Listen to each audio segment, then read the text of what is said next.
su lectura. Consulto a la Asamblea en votación económica si se omite la lectura de los dos dictámenes de la primera comisión. Quienes estén porque se omita, favor de levantar la mano. Muchas gracias. Quienes estén porque no se omita, favor de levantar la mano. Sí se omite la lectura, señor presidente. Son de primera lectura. Tenemos ahora la segunda lectura, 3 dictámenes de la primera comisión con proyectos de decreto que conceden permisos para aceptar y usar condecoraciones que otorgan gobiernos extranjeros y para prestar servicios en representaciones diplomáticas en México. Los dictámenes están publicados. Consulte la Secretaría de la Asamblea si se omite su lectura.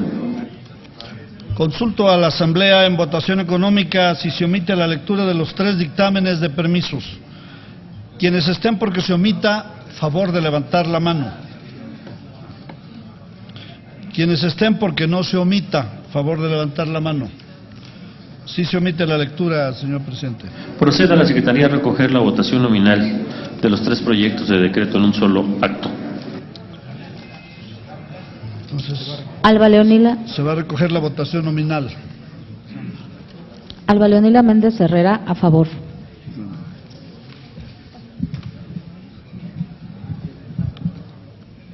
Solís Acero, PRI, a favor. César Augusto Santiago, a favor. Humberto Benítez Treviño, PRI, sí. Carlos Sotelo García, sí. Amadeo Espinosa Ramos, a favor. Leonel Godoy, a favor.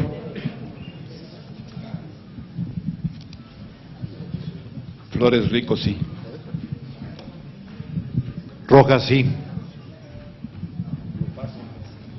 Telma Guajardo, a favor. Pérez Cuevas, sí.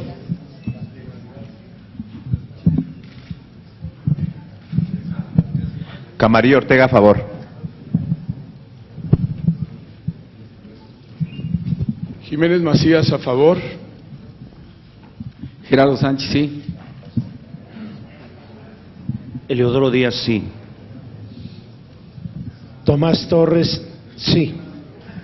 García Lizardi, sí. ¿Falta algún legislador o legisladora de emitir su voto? García Portillo, a favor. Muchas gracias. Se va a recoger la votación de la mesa directiva. José Luis Jaime, sí. Señor presidente. Arroyo Vieira, sí. Señor presidente, se emitieron 22 votos en pro, 0 en contra. Aprobados, comuníquense. En el apartado de proposiciones, pasamos ahora a la discusión de dictámenes con punto de acuerdo. Todos los dictámenes están publicados en la Gaceta de hoy para su conocimiento. En consecuencia, consulte la Secretaría de la Asamblea en votación económica si se aprueban los dictámenes. Consulto a la Asamblea en votación económica si son de aprobarse los dictámenes. Quienes estén porque se aprueben, favor de levantar la mano. Gracias. Quienes estén porque se rechacen, favor de levantar la mano. Aprobado, señor presidente. Aprobados, comuníquense. En el apartado de proposiciones tiene el uso de la tribuna el señor diputado y emérito paisano, don Gerardo Sánchez García, a nombre propio de los diputados Cruz López Aguilar, Víctor Galicia Ávila, Carlos Flores Rico, Jesús María Rodríguez Hernández, Manuel Cota Jiménez y Francisco Hernández Juárez, y del senador Rogelio Rueda Sánchez, para presentar punto de acuerdo que exhorta al secretario de Gobernación a publicar el decreto que reforma el artículo 35 transitorio del presupuesto de egresos de la Federación para el 2012.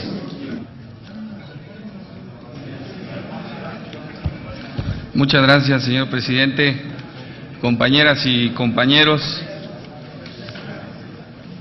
desde hace varios días hemos estado insistiendo en el tema de la sequía, en la publicación del decreto que se aprobó el 30 de abril en la Cámara de Diputados para reformar el artículo 35 del decreto de presupuesto para el año 2012, y que entre otras cosas implica hacer una bolsa de 15,000 millones de pesos para atender las contingencias climatológicas, particularmente la sequía, en donde 26 estados de la República están padeciendo este problema. No obstante que ha llovido en las últimas fechas, sin embargo tenemos varias entidades federativas en donde todavía no llueve, pero sobre todo las secuelas de la sequía no se pueden resolver con las lluvias que hoy se presentan en nuestro país. Tenemos que poner recursos para los bordos, para los abrevaderos, para el desasolve de presas, para la semilla, para la reactivación de una serie de perjuicios que hoy privan en el sector primario del país. Y el exhorto es en función de que este decreto legislativo fue aprobado por la Cámara de Diputados, no fue vetado por el presidente de la República, tampoco se publicó por el propio Ejecutivo Federal, y entonces estamos en el supuesto donde la Cámara de Origen, la Cámara de Diputados, tiene que publicar este decreto. Hay que recordar que el día 30 de abril se le turnó al secretario de Gobernación el decreto aprobado en la Cámara de Diputados, y que el día 12 de junio de este año, el presidente de la mesa directiva de la Cámara de Diputados le hizo del conocimiento al secretario de Gobernación que estaba en tiempo y forma para que se publicara el decreto legislativo.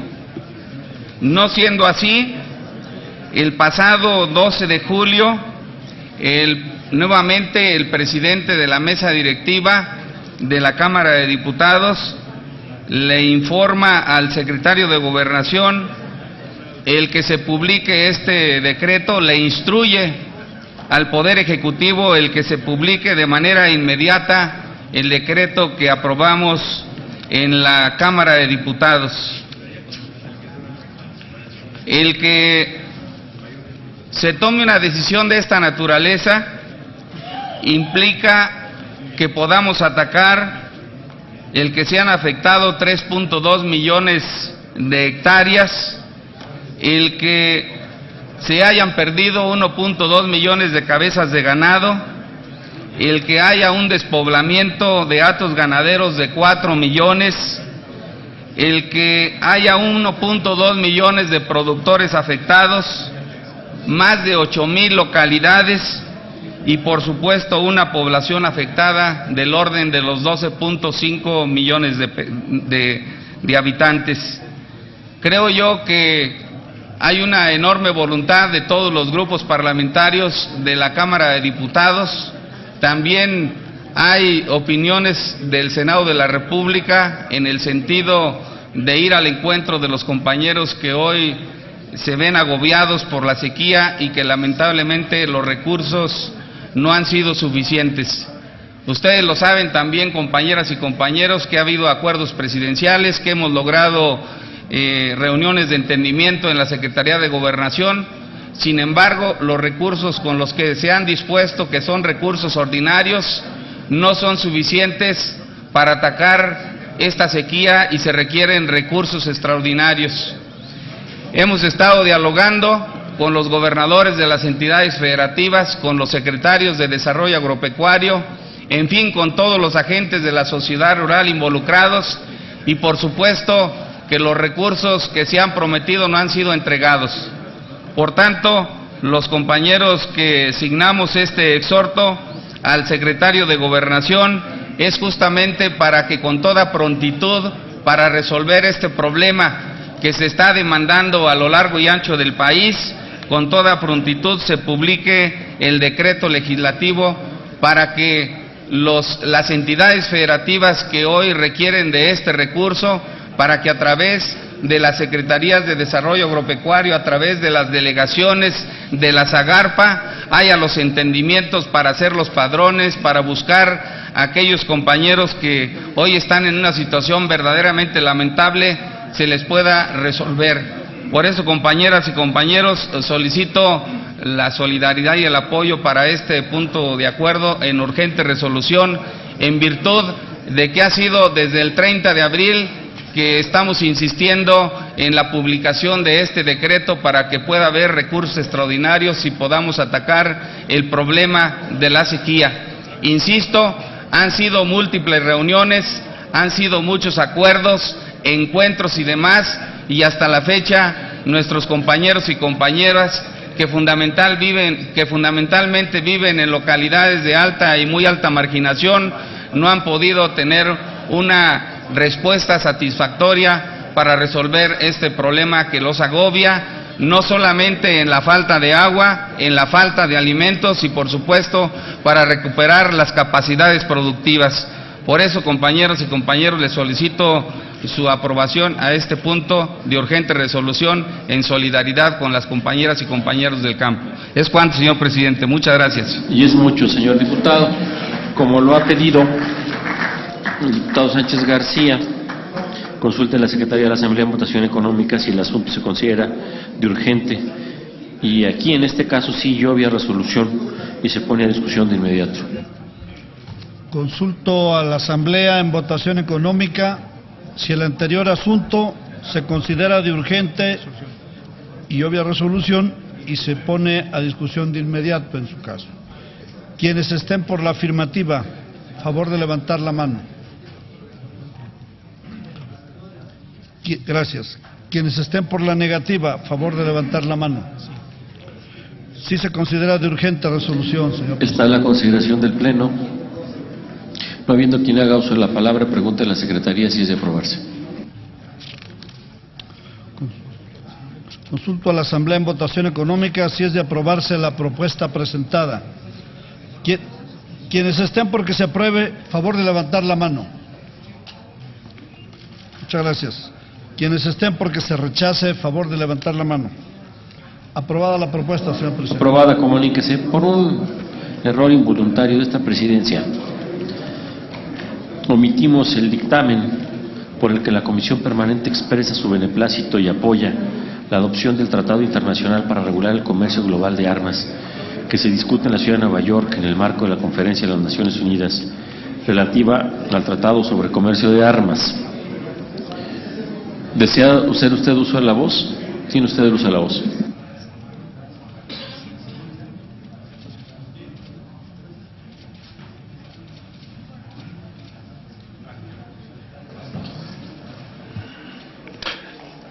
Compañeras y compañeros legisladores de esta Comisión Permanente del Congreso de la Unión, como ustedes saben, desde el día 2 de julio al día 27 de este mismo mes en curso, se está desarrollando en la ciudad de Nueva York, en la sede de Naciones Unidas, una asamblea general con los representantes de 193 países discutiendo lo que se puede denominar como el Acuerdo General o Acuerdo Global para el control del comercio de armas.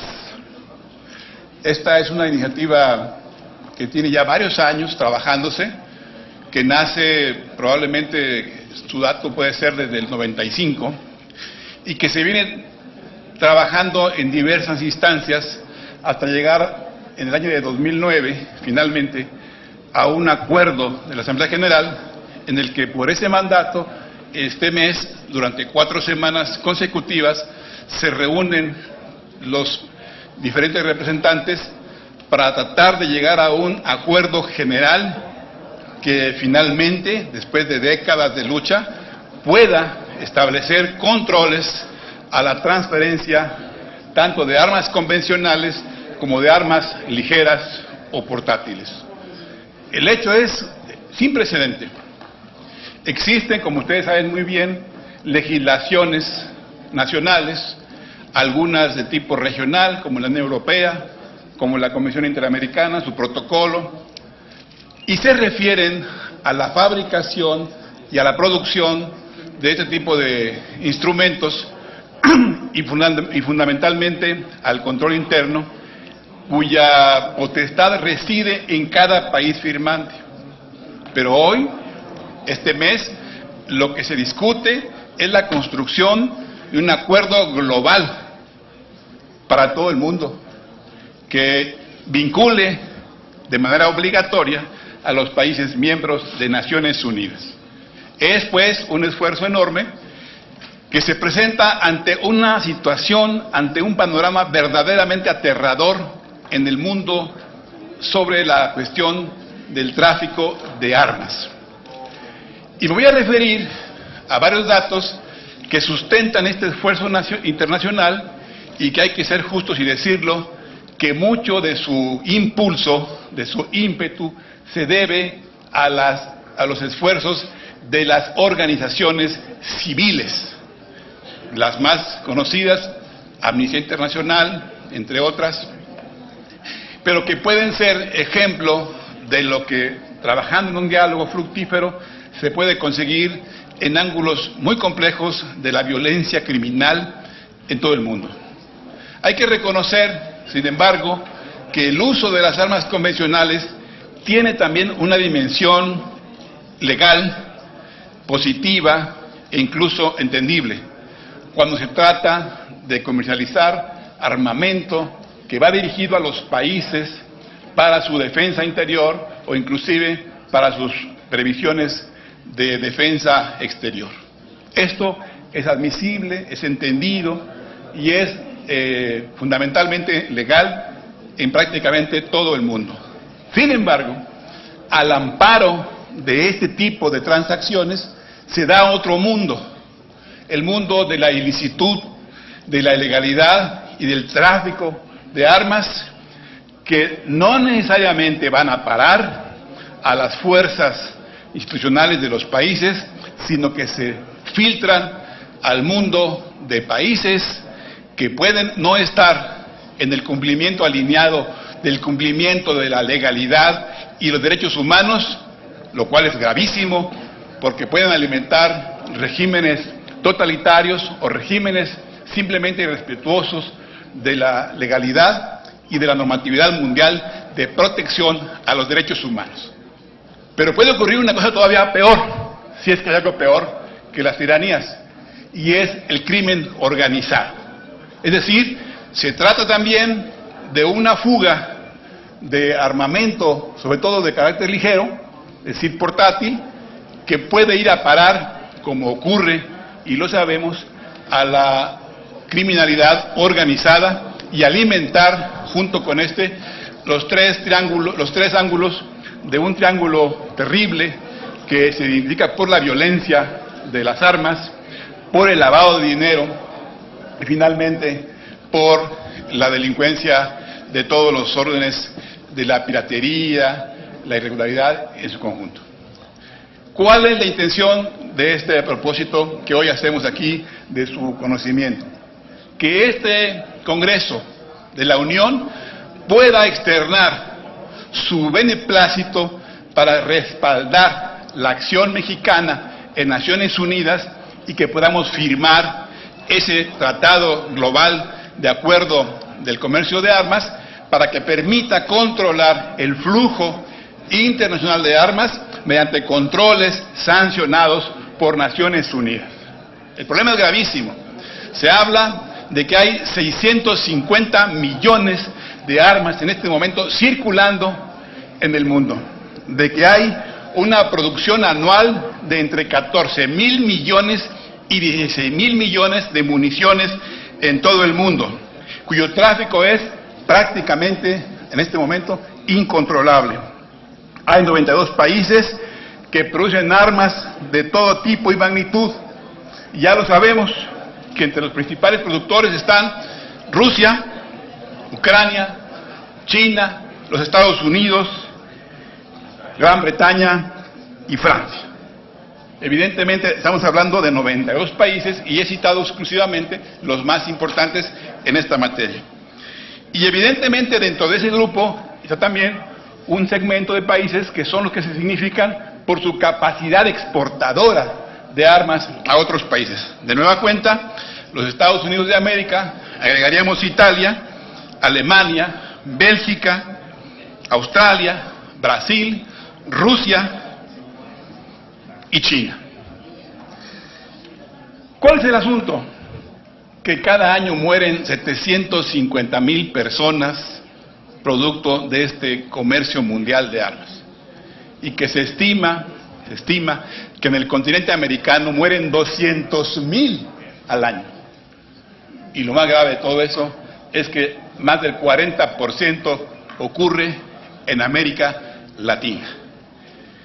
Y casi 15,000 ocurren aquí, en nuestro país.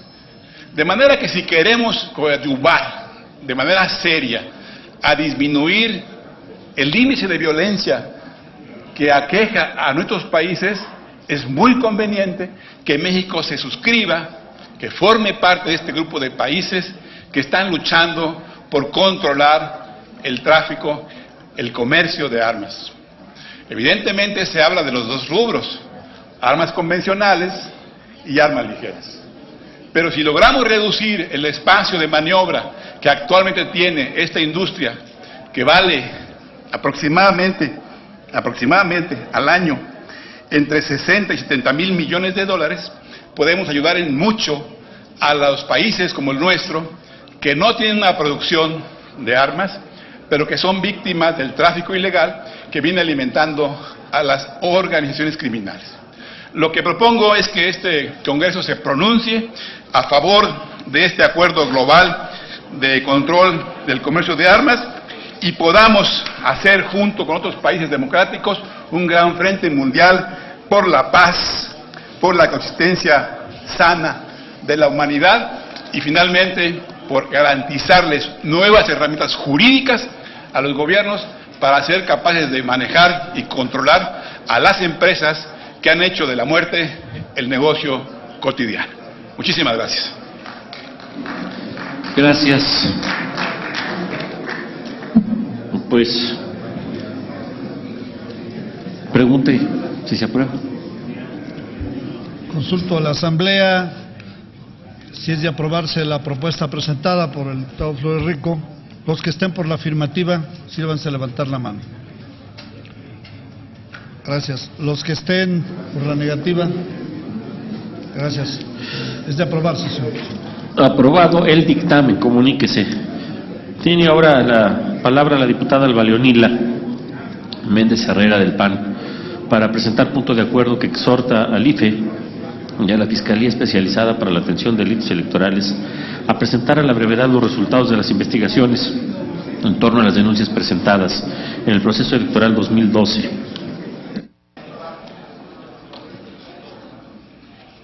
Con su permiso, presidente. Compañeras y compañeros legisladores, los integrantes del Grupo Parlamentario del Partido Acción Nacional solicitamos desde esta tribuna al Instituto Federal Electoral y a la Fiscalía Especializada para la Atención de Delitos Electorales a presentar a la brevedad los resultados de las investigaciones en torno a las denuncias que presentamos ante dichas instituciones durante el proceso electoral 2012 para Presidencia de la República. Las y los ciudadanos mexicanos que fuimos parte esencial de este proceso y nuestro partido requerimos de certeza sobre qué dice la autoridad respecto de las anomalías y violaciones de que fuimos objeto durante la campaña y el día de la jornada. Es indispensable conocer el sentido de las resoluciones que sobre estos hechos han emitido estas instancias creadas precisamente para ser garantes de elecciones limpias en nuestro país. Durante el desarrollo del reciente proceso electoral para la Presidencia de la República, diversos partidos políticos presentamos observaciones y denuncias sobre hechos que a nuestro parecer violaban tanto el marco jurídico vigente, así como los principios básicos de una competencia democrática. Acción Nacional presentó en diversos momentos ante las diversas autoridades electorales un conjunto de denuncias y evidencias que mostraron, por un lado, una competencia inequitativa y, por otro, acciones de violencia política por parte de algunos partidos. nuestro partido demostró fehacientemente un conjunto de agresiones de las que nuestra militancia fue objeto por parte del PRI. Solamente a modo de ejemplo, recordamos la golpiza por parte de algunos militantes del PRI a nuestros compañeros en el estado de Jalisco y el asesinato del joven panista Edgardo Hernández Corzo, sucedido el lunes 11 de junio, a manos del candidato priista a presidente municipal en Villaflores, Chiapas. Dentro de las violaciones a la ley en materia de equidad en la competencia, en diversos momentos señalamos que el Partido Revolucionario Institucional incurría constantemente en la promoción de candidatos fuera de los tiempos establecidos. El evidente rebase de los topes de campaña, el rebase de los topes para aportaciones privadas a partidos, el empleo de mecanismos paralelos de financiamiento, la participación indebida de gobiernos estatales y municipales en la elección, así como la compra directa de votos antes y durante el día de la emisión del sufragio. En el pasado proceso electoral fue evidente el uso de paquetes integrados o convenios de publicidad, cobertura en medios de comunicación, como instrumentos para evadir las normas electorales sobre gasto y difusión, así como el manejo de algunas encuestas de opinión como propaganda electoral. El cómputo oficial de la elección de la Presidencia de la República arroja resultados precisos, pero no refleja la falta de equidad que hubo en la contienda. Por eso, aún y cuando hemos decidido no solicitar legalmente la nulidad de la elección por falta de pruebas suficientes y determinantes para ello, advertimos que tenemos la obligación legal y moral de oponernos enérgica y específicamente a prácticas fraudulentas que se presentaron. Son las autoridades electorales las encargadas de realizar las investigaciones necesarias ante las denuncias que se presenten y después de haber realizado estos trabajos de investigación, tomar una resolución conforme a derecho. Bajo estas consideraciones, el Grupo Parlamentario del PAN presentamos a esta soberanía la siguiente propuesta con punto de acuerdo. Único, se exhorta al Instituto Federal Electoral y a la Fiscalía Especializada para la Atención de Delitos Electorales de la Procuraduría General de Justicia para que presenten a la mayor brevedad los resultados de las investigaciones en torno a las denuncias presentadas en el proceso electoral 2012 para la Presidencia de la República. Es cuanto, presidente. Muchas gracias. Esta presidencia quiere saludar con un enorme gusto y cariño la presencia de alguien que para todos nosotros es muy querida, de doña María Elena Sánchez Algarín, que se reincorpora a sus labores después de una operación de cataratas.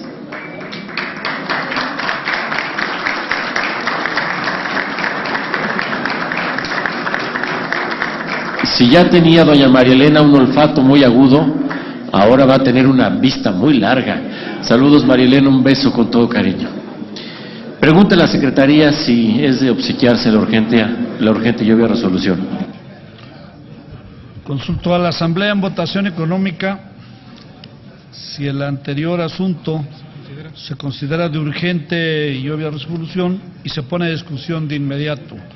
Quienes estén por la afirmativa, a favor de levantar la mano. Muchas gracias. Quienes estén por la negativa, a favor de levantar la mano. No se aprueba.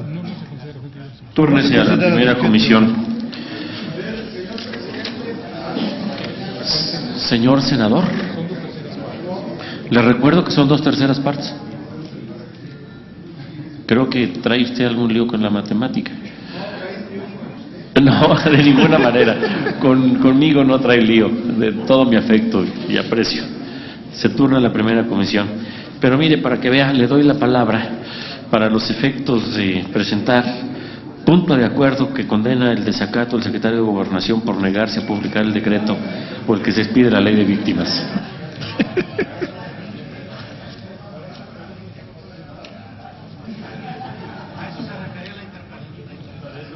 Para eso era. Gracias, señor presidente.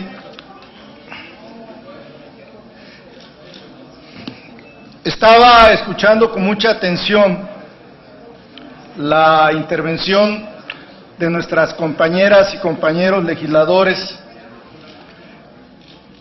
al concluir el proceso legislativo de reformas a la Constitución en materia de reforma política. El constituyente permanente aprobó esa reforma y el presidente de la Comisión Permanente hizo la declaratoria. Y se celebró aquí una reforma que busca que haya una presidencia moderna, que por cierto estamos de acuerdo con ello.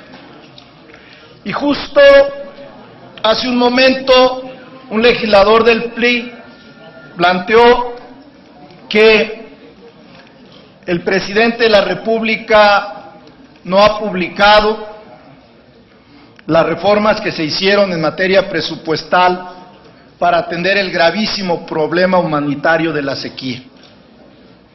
Y nosotros traemos hoy un punto de acuerdo donde también condenamos el desacato en que incurre el Ejecutivo Federal al no publicar la Ley General de Víctimas. Escuchamos con atención que se quiere una presidencia acorde a los tiempos del siglo XXI, donde no debe de haber regresión. Y justo la reforma en el artículo 72, el apartado B, le quita una atribución al presidente de manera excepcional, pero se la quita, de lo que nosotros conocimos en teoría del Estado, la participación del Ejecutivo en el proceso legislativo, que es la promulgación y la publicación de leyes que apruebe el Congreso de la Unión. Esta atribución reconocida en la Constitución al presidente tiene la excepción que establece este artículo 72 en el apartado B, donde por primera vez en este país el proceso legislativo, aunque sea excepcionalmente, es exclusivo del Poder Legislativo. En este caso, expresamente mencionado en el apartado B del artículo 72, ya no tiene el presidente de la República la atribución de promulgar y de publicar leyes. Ya es una atribución del legislativo. Por eso el 29 de junio, el presidente de la Cámara de Origen, que es el Senado, el senador José González Morfín, en el último día que se tenía previsto, de acuerdo a las cuentas del Congreso, instruyó al secretario de Gobernación para que publicara la Ley General de Víctimas. Sin duda, esta ley, como muchas otras, tendrá deficiencias, omisiones, lagunas, pero hay un procedimiento que ya discutimos la semana pasada al respecto para quien considere esto, en este caso también el Ejecutivo Federal, pueda realizar las observaciones.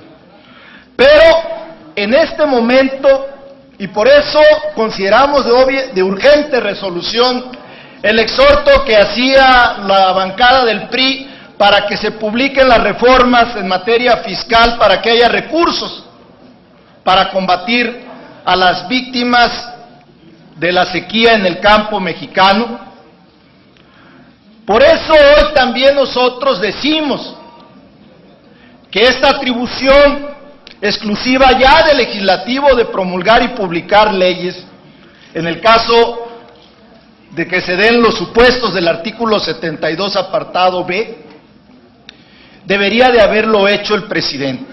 Y para ello nos atendríamos a lo que establece la primera fracción del 72, que es publicarla inmediatamente. El 29 de junio se dio la instrucción, respetuosa pero instrucción para que se publique. Han transcurrido casi 20 días y no ha ocurrido esto. No solo no se cumple algo que el Congreso de la Unión consideró como un acotamiento al presidencialismo en nuestro país y le dio una atribución exclusiva en calidad de excepción al legislativo, sino que además no se atiende un reclamo que este Congreso de la Unión atendió, que son las víctimas de los delitos.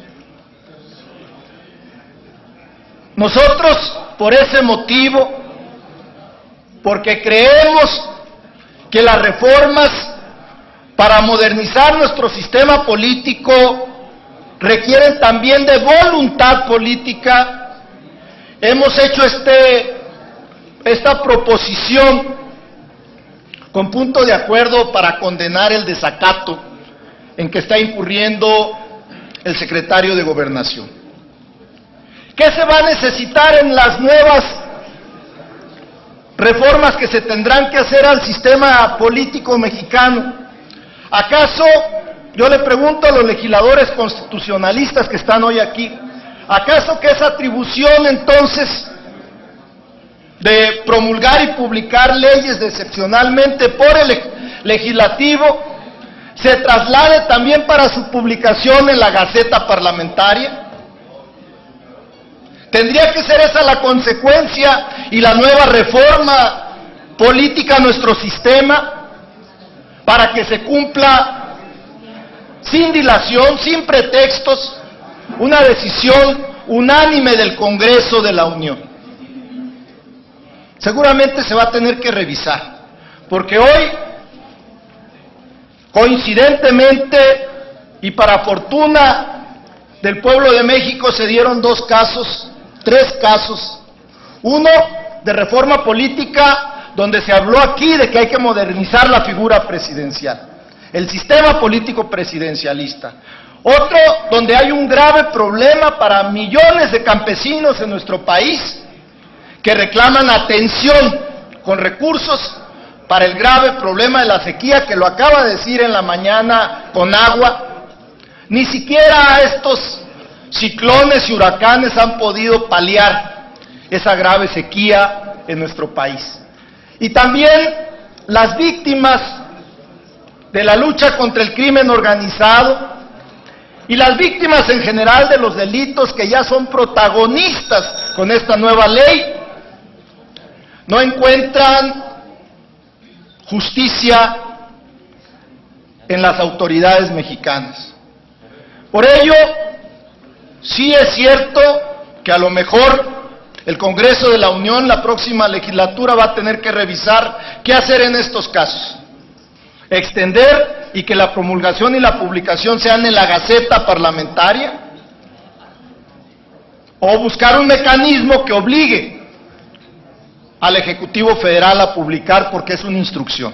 Por ello, nosotros presentamos esta proposición con punto de acuerdo de urgente resolución, recordando que esta comisión permanente aprobó unánimemente la semana pasada respaldar la petición como instrucción del presidente de la Cámara de Senadores para que se publique ya la Ley General de Víctimas y en su momento se le hagan las observaciones que se considere, o incluso se acuda a las disposiciones constitucionales como la controversia, si alguien lo considera. Pero hoy yo les solicito, compañeras legisladoras y compañeros legisladores, que aprobemos de urgente resolución esta proposición y condenemos el desacato del gobierno federal y además eso permita que estén expeditas las vías para acciones jurídicas que tengan ciudadanos o el propio Congreso de la Unión a través de su comisión permanente. Por su atención, muchas gracias y le pido, señor presidente, que lo someta para considerarlo de urgente resolución. Muchas gracias. Pregunta la Secretaría a la Asamblea si se considera de urgente y obvia resolución. Consulto a la Asamblea en votación económica si el anterior asunto se considera de urgente y obvia resolución y se pone a discusión de inmediato. Quienes estén por la afirmativa, favor de levantar la mano. Gracias. Quienes estén por la negativa, favor de levantar la mano.